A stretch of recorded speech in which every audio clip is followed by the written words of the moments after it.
कहीं क्लास 10 का chapter pair of linear equation in two variable exercise 3.4 का question number 2 का फर्स्ट पार्ट।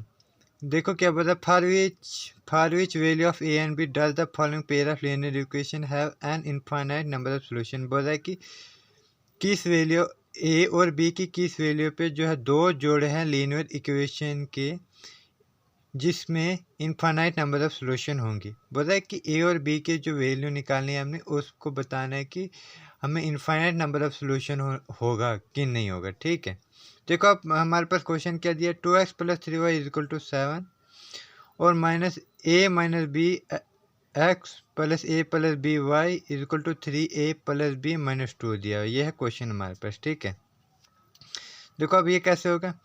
अब मैंने आपको पहले बताया हियर ये इसका जो कोफिशिएंट ऑफ x होता है वो होता है a1, कोफिशिएंट ऑफ y होता है वो होता है a2 और कांस्टेंट टर्म क्या होता है c1। ठीक है, वही लिखा हमने, a1 = 2, b1 = 3 और कांस्टेंट टर्म लिखा c1 = 7। ठीक है, वैसे अब कांस्टेंट टर्म ऑफ ये इक्वेशन साइकिन जैसी होती है ना, तो इसलिए लिखा है a2 के कोफिशिएंट ऑफ x को होता है a2, वही लिखा हमने a - b, coefficient of y वो होता है b2, वही लिखा हमने a + b, वही लिखा a + b हो गया हमारा b2 और कांस्टेंट टर्म क्या होते हैं हमारे पास c2, वो लिखा हमने c2 क्या है हमारे पास 3a + b - 2। ठीक है, अब देखो मैं क्वेश्चन में बताया गया ए और बी की वैल्यू को किस में देखना है, इन्फिनाइट नंबर ऑफ सॉल्यूशन में।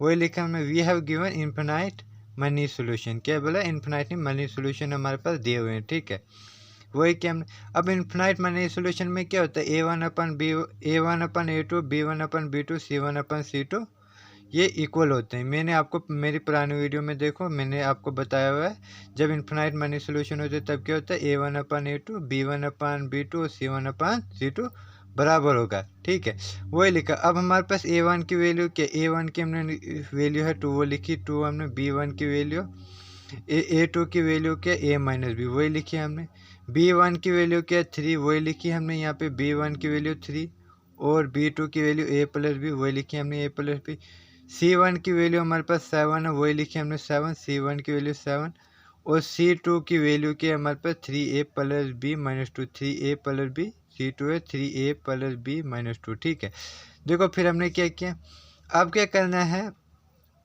एक बार आप इन दो को मल्टीप्लाई करोगे, फिर एक बार इन दो को। ठीक है, आप इन दो को भी कर सकते हो मल्टीप्लाई दूसरी बार और इन दो को भी। ठीक है, जैसे पहली बार हमने क्या किया, इन दो को मल्टीप्लाई क्रॉस मल्टीप्लिकेशन किया तो क्या होगा, पहले होगा मल्टीप्लाई 2 × a + b, वही लिखा हमने 2 × a + b, फिर आ गया 3a - b, वही लिखा हमने 3a - b। ठीक है, क्या हुआ देखो फिर क्या होगा, एक पहली बार कोई पहली इक्वेशन बनाने के लिए इन दो को मल्टीप्लाई करोगे, दूसरी इक्वेशन इन दो को या इन दो को मल्टीप्लाई करोगे, दूसरी सेकंड इक्वेशन बन जाएगी। देखो फिर हमने जब इन दो को मल्टीप्लाई कर दिया, ठीक है, ये आया 2a + b, फिर 3 से इनको मल्टीप्लाई 3a - b। ठीक है, 2 × a 2a, 2 × b 2b, फिर इक्वल टू क्या आ गया 3a × 3a, 3 b 3b आएगा। ठीक है, देखो अब इक्वल टू के इस साइड लाओगे तब क्या होगा, 2a और 2b ऐसे रहेगा, ये प्लस में ये माइनस में आ जाएगा, माइनस में ये प्लस में हो जाएगा, इक्वल टू के साइड ये हो जाएगा 0। ठीक है, क्योंकि ये इक्वल टू के इस साइड आ गया। ठीक है, देखो अब 2a - 3a, ये माइनस बड़े माइनस में है बड़ी साइन, इसलिए a बचा वो माइनस में नेगेटिव में आया, और 2 और 3 क्या होता है 5b। ठीक है, = 0। इसको मान लोगे आप, जो भी आया इसको मान लोगे आप इक्वेशन फर्स्ट। ठीक है, आपने क्या मान लोगे, इक्वेशन फर्स्ट। अब मैंने आपको क्या बोला, इन दो को मल्टीप्लाई करोगे आपस में तो जो आएगी उससे सेकंड इक्वेशन बनाओगे आप। ठीक है, क्या बनाओगे, सेकंड इक्वेशन। वही क्या हमने इन दो को, ये क्या है 3a/a + b, 7/3a + b - 2, वही लिखा हमने 3a + b 7/3a + b - 2, ये लिखा हमने। ठीक है, देखो अब क्या करेंगे, अब इनको क्रॉस मल्टीप्लिकेशन करेंगे आपस में, 3 × 3a + b - 2, ये लेकर 3 × इसको मल्टीप्लाई 7 × ये, ऐसे होता है ना जब इक्वल टू में होता है, ऐसे मल्टीप्लिकेशन होती है। 7 इंटू ए प्लस बी, वही लिखा हमने इक्वल टू के इस साइड, ठीक है। देखो अब 3 इंटू 3 ज़ा 9, 3 इंटू बी हो गया 3b, 3 2 ज़ा 6, -6, माइनस में 7 इंटू ए 7a, 7 इंटू बी 7b, ठीक है। अब इसको इस साइड ला लोगे तो क्या होगा, देखो पे 9a को ऐसे उतारोगे, 3a इसको सेम उतारोगे नीचे, फिर इसको इस साइड लाओगे, ये प्लस में माइनस में हो गया, ये भी प्लस में माइनस में हो गया, ये दोनों आ गया माइनस में, 7a और 7 भी हो गया माइनस में इक्वल टू 0। देखो अब 9 में से ए की को सब्सट्रैक्ट करोगे, बी वैल्यू को सब्सट्रैक्ट करो, ए माइनस 9a माइनस 7a कितना होता है 2a, और 3a माइनस 7b क्या होता है 4b। ये बड़ा है माइनस में, इसलिए हमने माइनस में लगाया, 4b बचा, ठीक है। 6 का 6 उतरा, और है हमारे पास कोई नहीं है, तो इक्वल टू 0।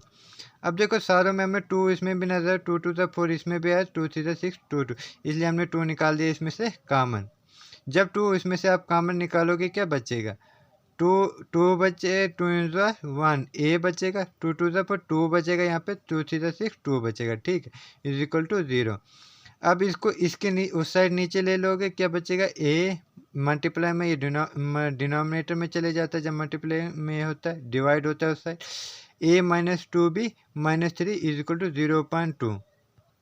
ये क्या बन गई, a माइनस 2b माइनस 3 और 0.2 को क्या होता है 0 होता है, इसलिए क्या बन गया ये 0। ये बन गया आपकी क्या इक्वेशन सेकंड, ये बन जाएगी आपकी इक्वेशन सेकंड। अब हमने बना, अब आप इसको एलिमिनेशन मेथड से भी कर सकते हो, सब्स्टिट्यूशन मेथड से भी, जिससे भी आपकी मर्जी है। देखो हमने किया यहाँ पे एलिमिनेशन मेथड। एलिमिनेशन मेथड कैसे लगता है, देखो एलिमिनेशन मेथड में क्या होता है, एक इक्वेशन को लेते हैं, उसके एक वेरिएबल को पुट कर देते हैं दूसरे वेरिएबल के बराबर। देखो कैसे कर, we take equation first we get, ठीक है। इक्वेशन फर्स्ट लिए हमें क्या हासिल हुआ, इक्वेशन फर्स्ट क्या थी, आप देखो पीछे इक्वेशन फर्स्ट क्या थी, -a plus 5b is equal to 0, यही थी ना इक्वेशन फर्स्ट। और -a को ऐसे रहने दो, 5b को साइड ले लोगे, क्या हो जाएगा ये -5b, क्या हो जाएगी -5b। अब इसको और इसको आप कैंसिल कर सकते हो, a किसके बराबर आ जाएगा 5b के बराबर। इसको मान लोगे थर्ड इक्वेशन, क्या मान लोगे थर्ड इक्वेशन। सब्स्टिट्यूशन मेथड ऐसे ही होता है।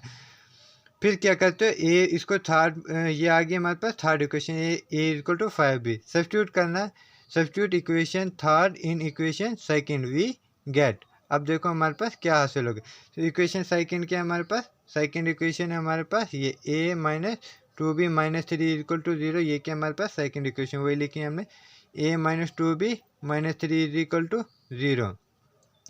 देखो ए थर्ड इक्वेशन में ए की वैल्यू क्या थी वो पुट करनी है ना हमने, सेकंड इक्वेशन में करो ए की वैल्यू पुट। ए क्या हमारे पास 5b, वही क्या हमने ए की जगह पे हमने लिखा 5b, 2b ऐसे उतारोगे सेम, 3 सेम होता है, -3 में 3 था, इसलिए हमने इसको माइनस में लिखा, ठीक है, इक्वल टू 0। 5b में से -2b करोगे बाकी क्या आएगा 3b, तो -3 को सेम ऐसे नीचे उतारोगे इक्वल टू 0। 3b को ऐसे रहने दो, माइनस में है, इस आगे इस साइड जाके इक्वल टू की उस साइड जाएगा, ये प्लस में हो जाएगा b। अब ये मल्टीप्लिकेशन में है इसके साथ 3b के साथ, ये क्या जा उधर होके डिवाइड में चले जाएगा, तो ये 3 के नीचे आ जाएगा 3, इसको करोगे कैंसिल, b 3 डिवाइड बाई 3 क्या होता है 1, b आ गया हमारे पास 1। अब क्या करोगे सब्स्टिट्यूट, b जो b आया ना की वैल्यू आई वो किस में थर्ड में पुट कर दोगे। सब्स्टिट्यूशन मेथड में ऐसे ही करते हैं, थर्ड में कर दोगे वी गेट, ठीक है। थर्ड क्या है हमारे पास equation, a is equal to 5b, वही लिखे हमने a is equal to 5b। a और b की वैल्यू क्या हमारे पास 1, 5 इंटू 1, ठीक है, b की जगह पे हमने वैल्यू लगा दी b की, ठीक है। a 5 इंटू 1 ज़ा 5, a आ गया हमारे पास 5, hence value of a is equal to 5, b is equal to 1। Please मेरी वीडियो को लाइक शेयर और सब्सक्राइब कर दीजिएगा।